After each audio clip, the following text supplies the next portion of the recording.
Bhagavate Vasudevaya. Srimad Bhagavatam, Canto 7, Chapter 4. Hiranyakashipu terrorizes the universe, text number 30. Tasya Daityapate Putras Chatpara Paramad Bhuta Parado Bun Mahams Tesham Kunar Mahad Upasaka Tasya Daityapate Putras Chatvara Paramad Bhuta Parado Bun Mahams Tesham Kunar Mahad Upasaka Tasya Putras Chatvara Paramadhuta Prahladananda Swami Gunai Mahadupasaka Tasya Putras Shavara Paramadhuta Parado Bun Maham Sesham Gunai Mahadupasaka Tasya Daityapate Putras Chatvara Paramadhuta Prahlada Bun Maham Sesham Gunai Mahadupasaka Dami.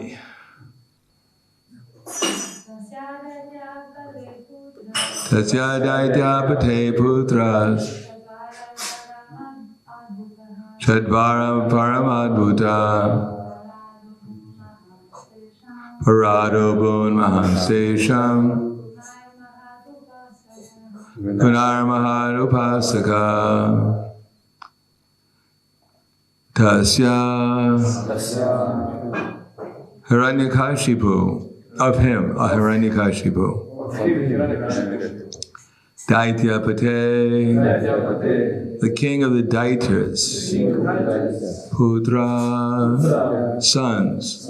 Chatvara, 4. Parama Adbhuta, very qualified and wonderful. Parada, the one named Prahlad. Adbhut was. Mahan, the greatest. Tesham, of all of them. Gunai, with transcendental qualities. Mahat Upasaka, being an unalloyed devotee of the Supreme Personality of Godhead. Translation purport by His Divine Grace, A.C. Bhaktivedanta Swami Srila Prabhupada. Hiranyakashipu had 4 wonderful, well-qualified sons, of whom the one named Prahlad was the best. Indeed, Prahlad was a reservoir of transcendental qualities because he was an unalloyed devotee of this personality of Godhead. Purport. Yasyasti bhaktir bhagavata kinchana savarganas tatra samasate svara. In one who has unflinching devotion, faith to Krishna, all the good qualities of Krishna and the demigods are consistently manifest. Bhagavatam 5:18-12. Prahlad Maharaj is praised herein for having all good qualities because of worshipping the personality of Godhead. Therefore, a pure devotee who has no motives has all good qualities, material and spiritual. If one is spiritually advanced, being a staunch, liberal devotee of the Lord, all good qualities are manifest in his body. On the other hand, harava bhaktasya kuto mahaguna.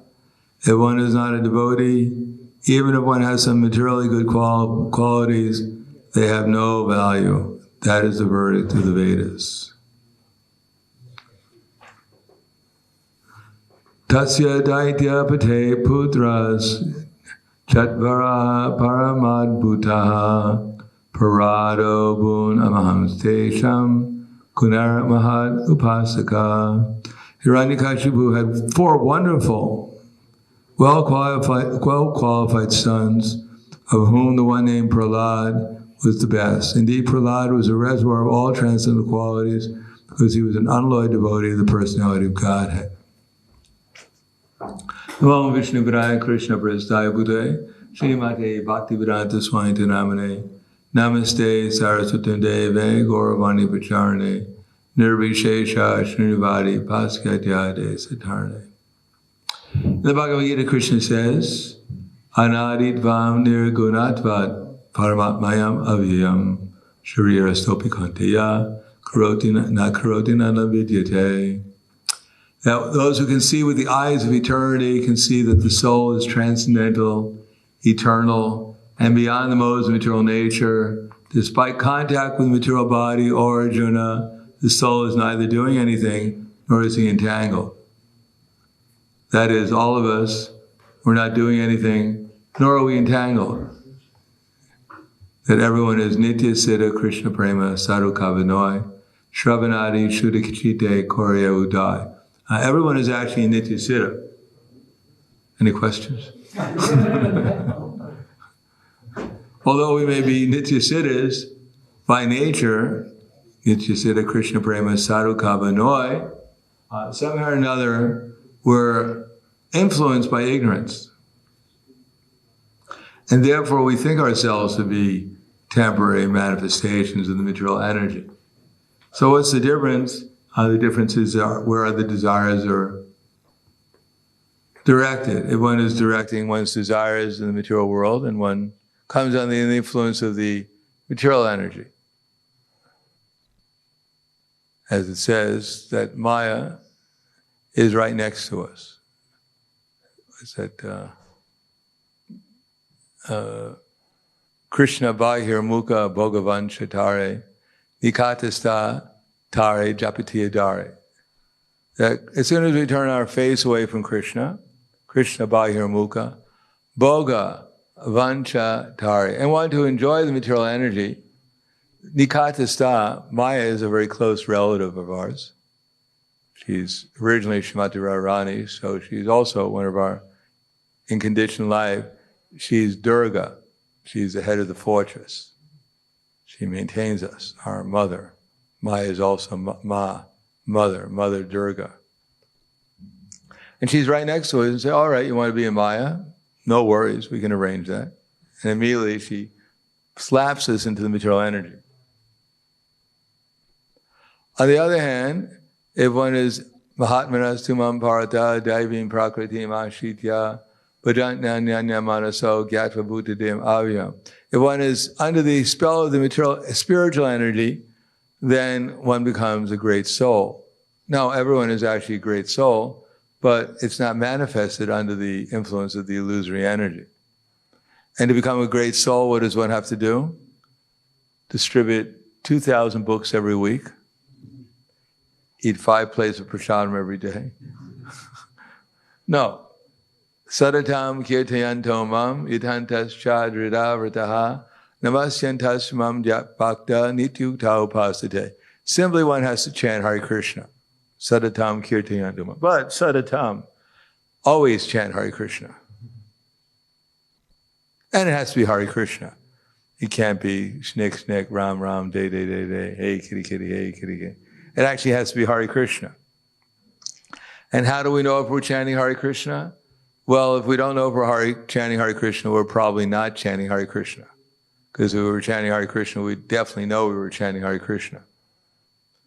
That if we're chanting, we should hear ourselves chanting sincerely, calling out to be engaged in the loving service of Radha and Krishna. So we should happily chant, lovingly chant, longingly chant, to engage in their service. like a child calling for his mother, Prabhupada said. And it should be always, Sadatam Kirtayanto Mam, that when we do our battle, like there's boxing matches, they have rounds. First round, second round. Anyone ever seen a boxing match?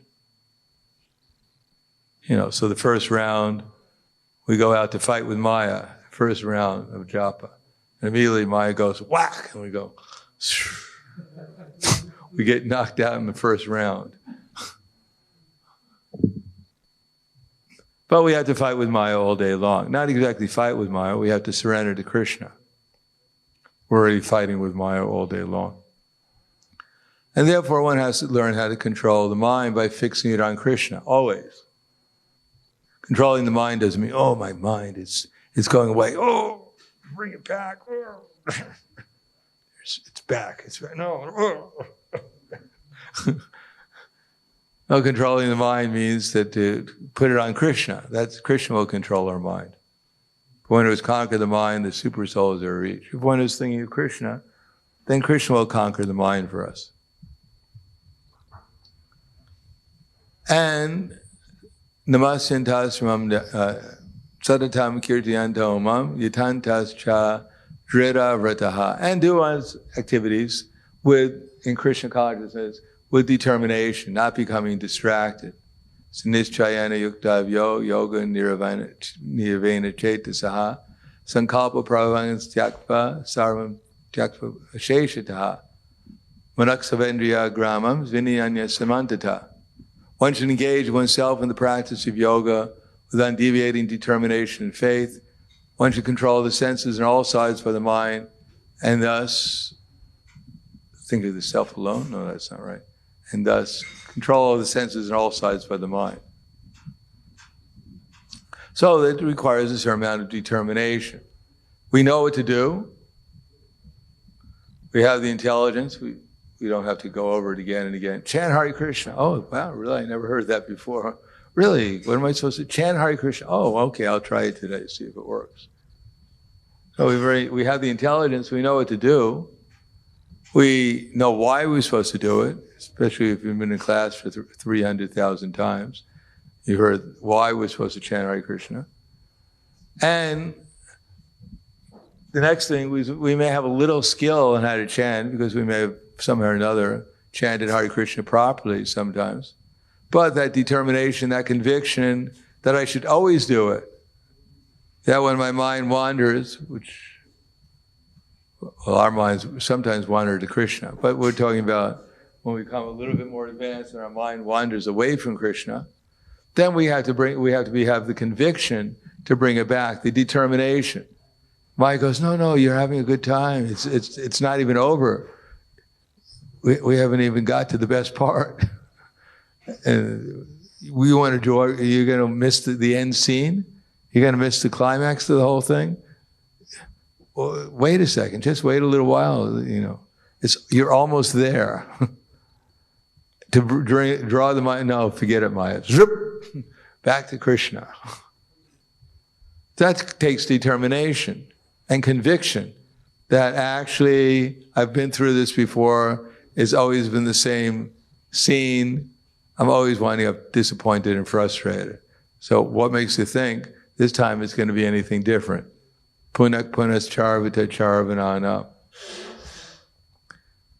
The cow is in the street and there's some sugar cane. It picks it up in his mouth and starts chewing. Chew, chew, chew, and then spits it out. And another cow comes along and says, oh, that's remnants of my favorite cow. Let me try it out too, get his mercy. Picks it up and chews and chews and chews. Nothing's there, spit it out. And another cow comes along and says, oh, remnants of the topmost cows. Let me get a little sweetness, and chews and chews. So all day long it's the same sugar cane, spit out on the ground, and some other cow is coming to pick it up and trying to get some sugar from it, some juice from it. But there is no juice. It's punas charvatam charvanam, simply chewing the chewed. So one has to become convinced that at some point to draw the mind away from material consciousness and put it back on Krishna again. without masuchaha, without anxiety that if I take my mind away from this important subject matter, then somehow or another there's going to be a big loss to the world. To be convinced that Krishna will take care of everything. Ananyas chintayanto mam itantas chadrida vrataha.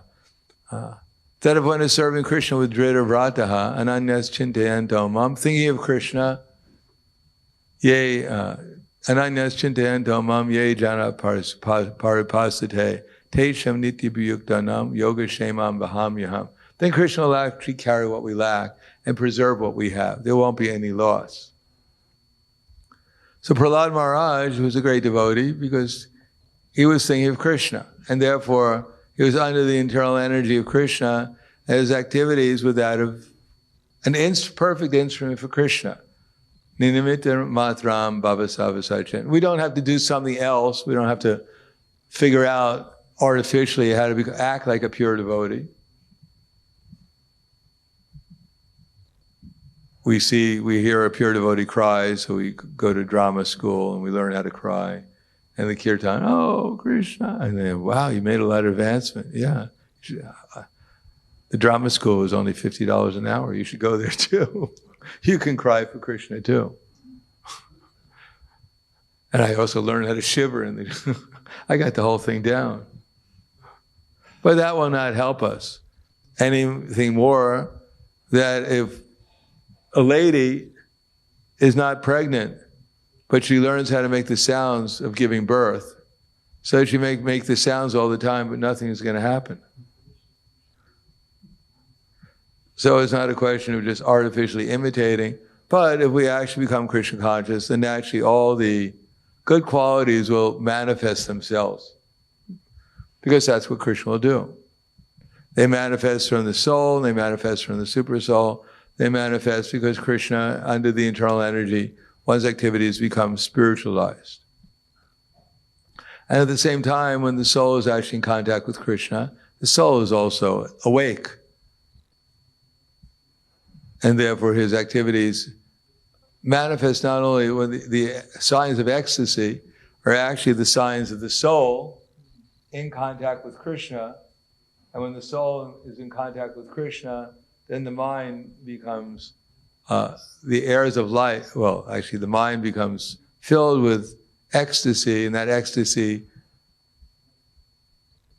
influences the airs of life, which influence the elements which manifest themselves as the different sattvika bhavas and etc. Vyabhichari bhaktas, vibhavas, etc. They're all manifested by the soul in contact with Krishna, the mind becoming spiritualized, energized, which disturb the life airs, which disturb the elements. If the element of air is disturbed, then there's trembling. If the element of water is manifested, there's perspiration and tears in the eyes. If the element of earth is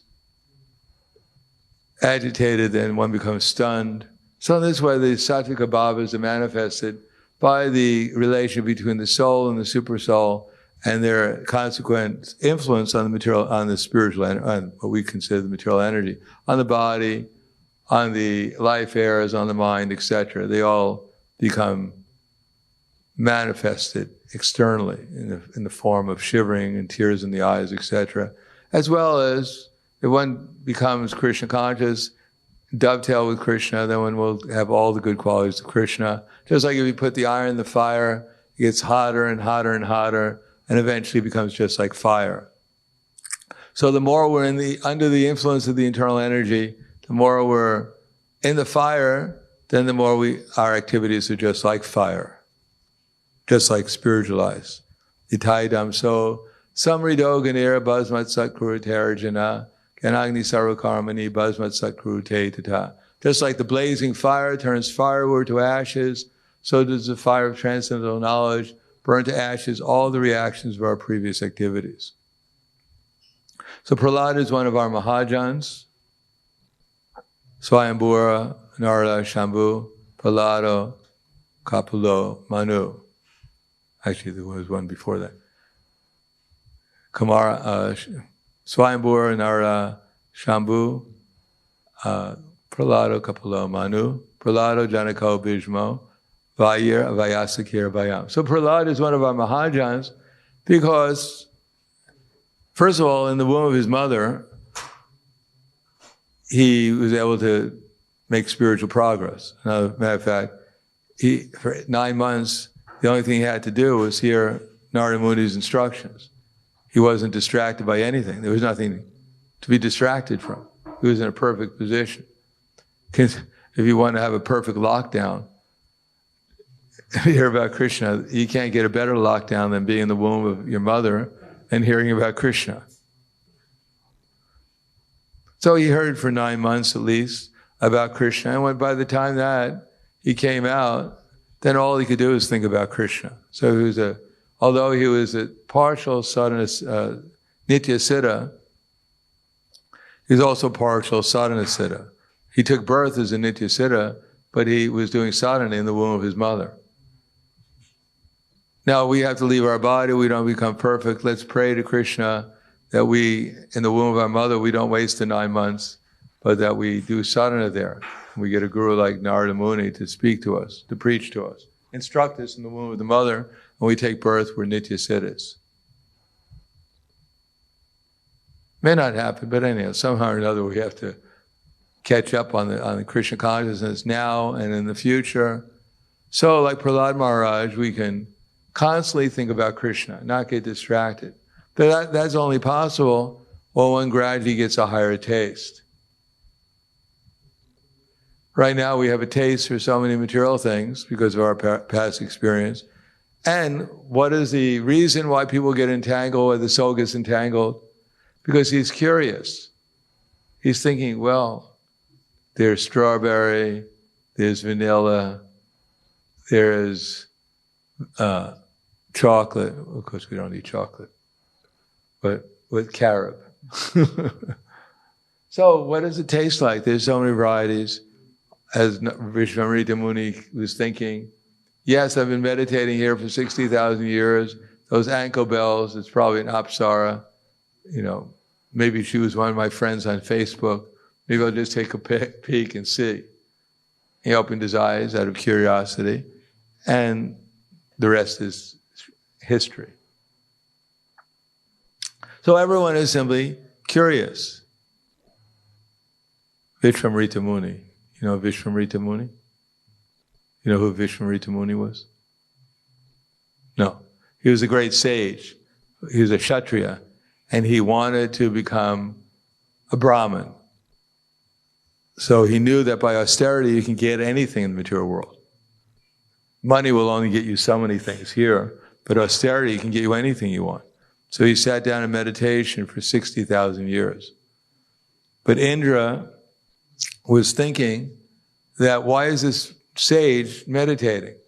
Obviously, he must want to get something from it. No one sits for 60,000 years in meditation without some desire to get something.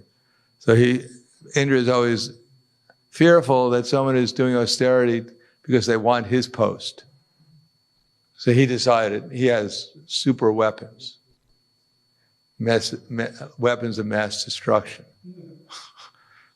So he sent one of them. She was an apsara. Her name was Urvashi. Actually, the first one was Menaka. I'm sorry, Menaka. Urvashi is another class of apsara. She came from Narayan. She's the topmost apsara. So he sent her, and his eyes were closed in meditation. So the only thing he became aware of her presence when he heard her ankle bells. So he decided just to take a peek. He wasn't going to do anything, he was just going to say hello and go back to meditation. But when he saw her, as the mafia says, at least in America they say it, give them a deal they can't refuse. So this was a deal he just could not refuse, and he wasted 100 years. And he had a daughter, her name was Shakuntala, a famous beauty and son of Menaka, a daughter of Menaka and Vishwamrita Muni. So, the only way of overcoming our material desire is to get a higher taste. And therefore, devotional service is a way of getting a higher taste. Otherwise, to become self-realized takes many, many lifetimes. But if one can concentrate the mind upon Krishna in some devotional activity, and Krishna is pleased by our sincerity, wanting to please him, then the result is Krishna reveals himself, and Krishna is the highest taste. Gyanam gayam ganam gamya ridi sarvasya vishtitam. He is knowledge, he's the object of knowledge, he's the goal of knowledge, he's situated in everyone's heart. So when we become conscious of Krishna, then everything else seems insignificant in comparison to the happiness of becoming conscious of Krishna. Then one can make progress. As gradually the happiness increases, then the attraction for material, becoming dissuaded by the material mind to become thinking about other things, feeling about other things, and willing to experience other things diminishes proportionally. So I'll stop there. Thank you. Any questions, comments? Yes. Hare Krishna. It's interesting that Srila Prabhupada always brings up Vishwamitra Muni to illustrate the weakness of the yoga process. Vishwamitra Muni seems to have become a rather prominent person. Even our Gayatri is descending through him. He's the Rishi. And he's one of the 7 great sages. Doesn't he feel uncomfortable that you keep bringing him up in every second purport as an example of a unsuccessful yogi? Well, we remind him of the good old days.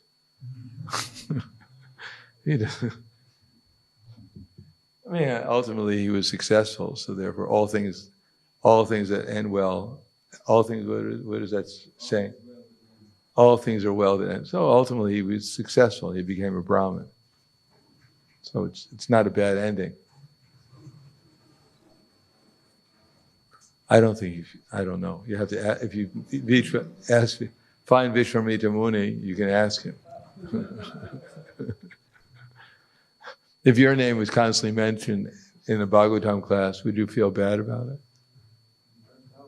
What's that? Depends in which context. Well, how you ultimately became a Brahmin, the story of how you became a Brahmin. I mean, anyone who can sit in meditation for 180,000 years, I mean, you can't say it's a bad, they did something. It was criticizing them. I mean, who can sit in meditation for 180,000 years? It's quite a compliment. Shows his determination. And also great devotees, they become a little humble when they hear, like Jamunacharya, Yadavadi mama cheta Krishna padara vinde, nava nava rasa damanyu yatam ratumasi.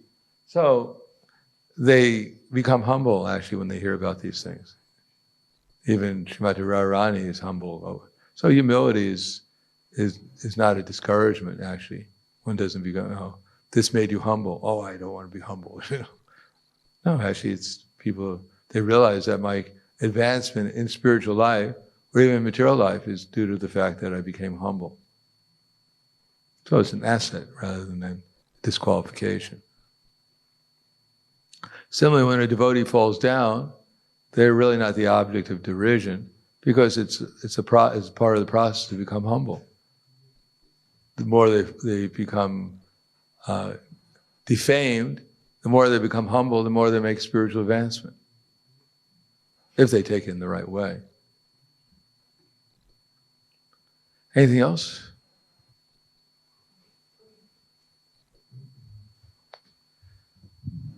Hare Krishna Maharaj. In the lecture, there were mentioned Mahajanas, and I have a question regarding to Mahajanas.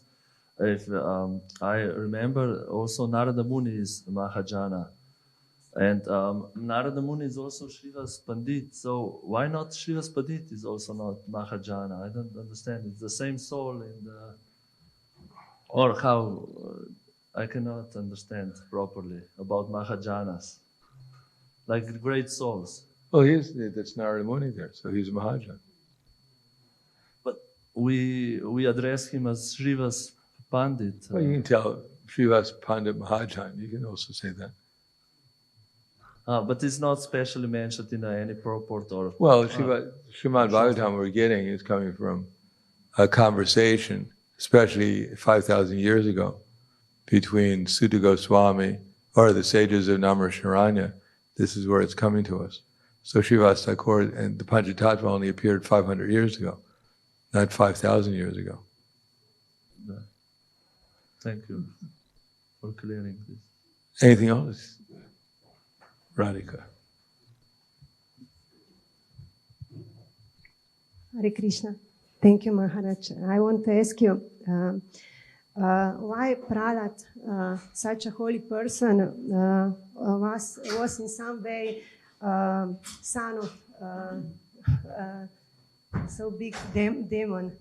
Well, I think I told that story before, that Hiranyakashipu at one time and went for meditation to get for austerities to control the universe.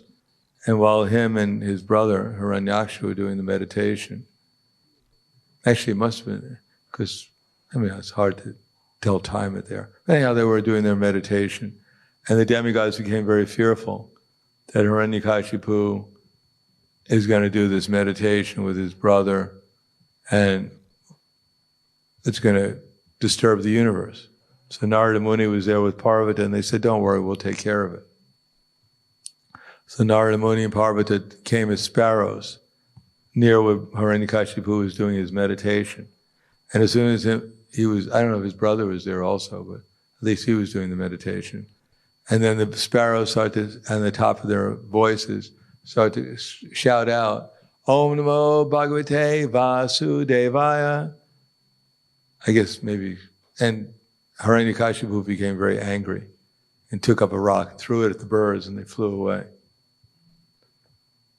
And then he went back to meditation. The birds came back again, and they were shouting at the top of their lungs, Om Namo Bhagavate Vasudevaya. Hiranyakashipu took another rock and threw it at the birds, and they flew away. And then he went back to meditation. The birds came back. So all day long, he was trying to meditate, and the birds were shouting out, Om Namo Bhagavate Vasudevaya. So he said, well, it's the end of the day. It's been a very bad day. So he went home, and all he could hear in his head was Om Namo Bhagavate Vasudevaya. So he decided to enjoy with his wife that night. And so while he was enjoying, he conceived a child, Prahlad Maharaj, while he was chanting in his mind, Om Namo Bhagavate Vasudevaya. So because he was in Krishna consciousness during conception, therefore a great devotee like Prahlad was born. But thank you. But this contrast between them have some deeper meaning or something. What was that? Because Prahlad was a so holy person, and Hiranyakashipu so important demon.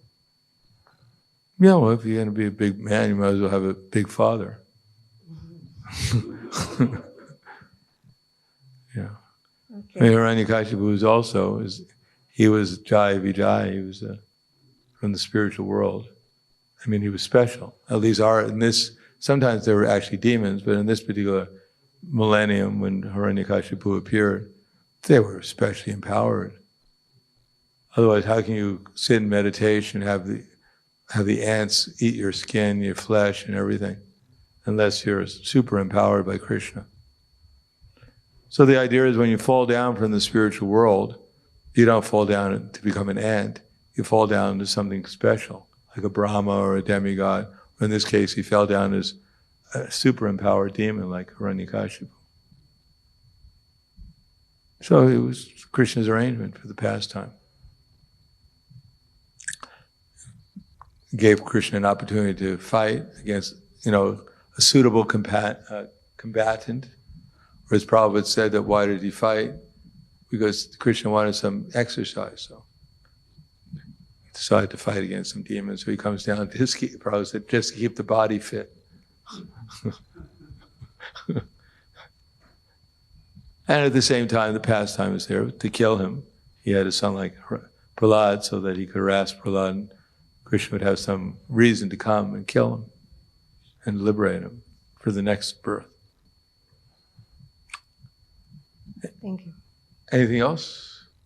Thank you very much. Grantaraj Srimad Bhagavatam Ki Jai.